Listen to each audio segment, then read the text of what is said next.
columnist and communications strategist Philippe Moreau-Chevrolet.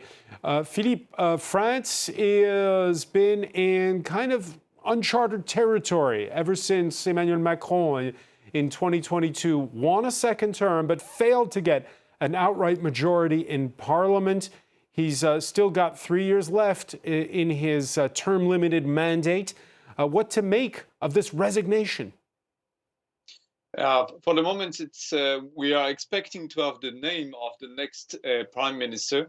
What is to be expected is maybe a more political Prime Minister, or at least someone who could give some more energy to the mandate. It's been, going downhill since the re-election in 2022.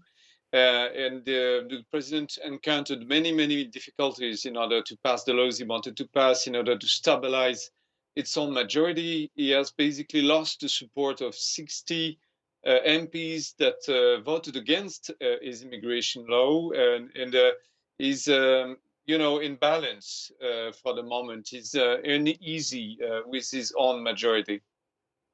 Uneasy with his own majority because the winning recipe in 2017, Philippe, was Emmanuel Macron ran squarely as a centrist, saying he would take the best from the left and the best from the right.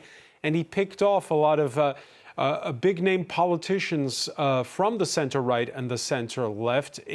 What's his message going to be going forward now for his second term?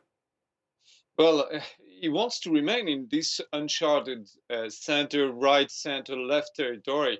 The fact that he could pick up, for instance, as a new Prime Minister, Gabriel Attal, is telling, because Gabriel Attal comes from the Socialist Party. This is this is the 34-year-old education minister. Yes, exactly. He's coming from the left.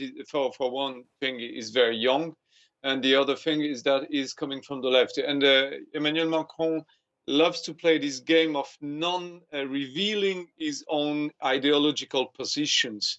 It's like a Schrödinger cat, but in politics. You can never know what he is, politically speaking. And of course, you can see that he's leaning very much and more so on the right side. That's what he does. But what he says is always more balanced.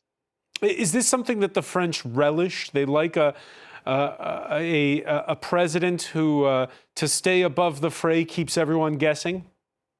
Yeah, they love this period in our history when we had a socialist president, for instance, and a right-wing prime minister. These times were very popular, and this is why Macron was so successful in 2017.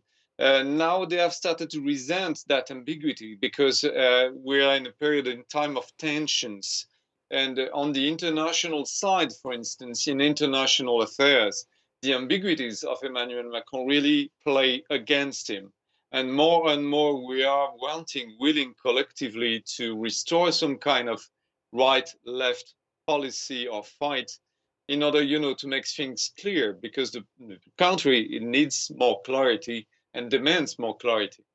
One of his big supporters from the centrist party, François Bayrou, had called for Élisabeth Borne's resignation. What do you make of the way things have unfolded the last 48 hours?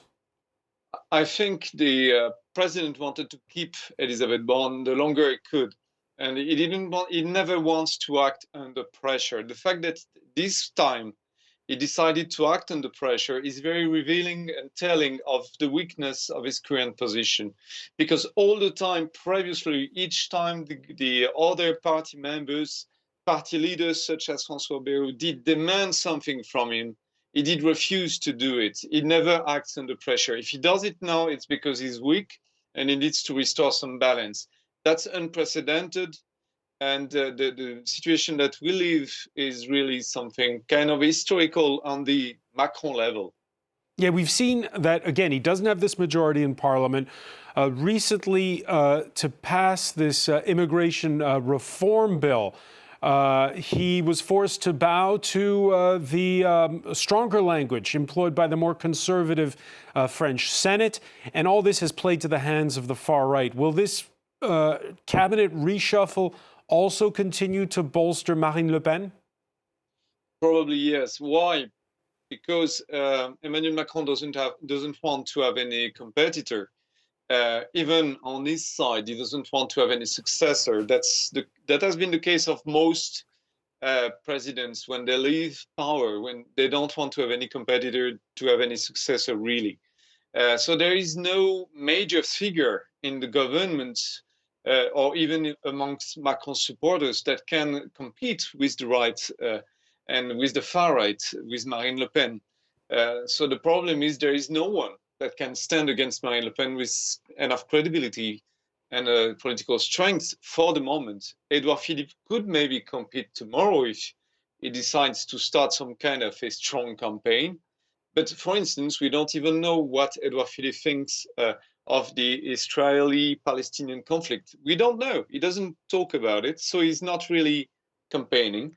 And Marine Le Pen is standing alone on the field of ruins, as we say in France, because there is no left, no right. There is Marine Le Pen and Emmanuel Macron facing each other, and one is weakening and will be out soon. Philippe Chevrolet, you talk about a weakened Emmanuel Macron. Across the Rhine, you have a weakened German chancellor. We're entering an election year for Europe. Can Macron still claim the throne of, right now, the strongest leader in Europe, even though, like you say, he's weakened domestically? I would say that the strongest leader in Europe for the moment, politically speaking, is Meloni, because she remains popular and she does policies that are very liberal for Meloni, I mean, and she's doing unexpected things, such as, for instance, allowing immigration to enter and help the current workforce. But no, Emmanuel Macron is expecting to lose in the next European elections. I think the reason why he does that reshuffle under such pressure is because he wants to, keep at least a chance to compete in the European election without having a major defeat, which is predicted for the moment. And he wants to, keep a little bit of balance again. He's always acting individually. So if he does that, it's for his own political interest. I think he wants to save the European elections, maybe to kind of, not lose too much political support in order to pass one or two measures that he wants to pass in order to, do something and leave something for the generations to be. One final question for you, Philippe. How will you personally remember the 20 months of Élisabeth Borne's tenure as Prime Minister? I think she's suffering a lot. I mean, I went on many TV shows with her, and I had the occasion to talk with her, and I think she's someone that is really dedicated to her job. That's for certain, and she suffers a lot because she had to endure a lot. And I think on the human level, I think it's good that she leaves because she has endured a lot, really a lot. In France, we have that expression, l'enfer de Matignon, Matignon's inferno. The Prime Minister's office is an inferno. It's Dante's inferno for politicians. And she's out of it, and I think it's good for her. But she didn't accomplish anything major because she didn't want to politically be existing. She wanted to serve the country and the president, and that she did.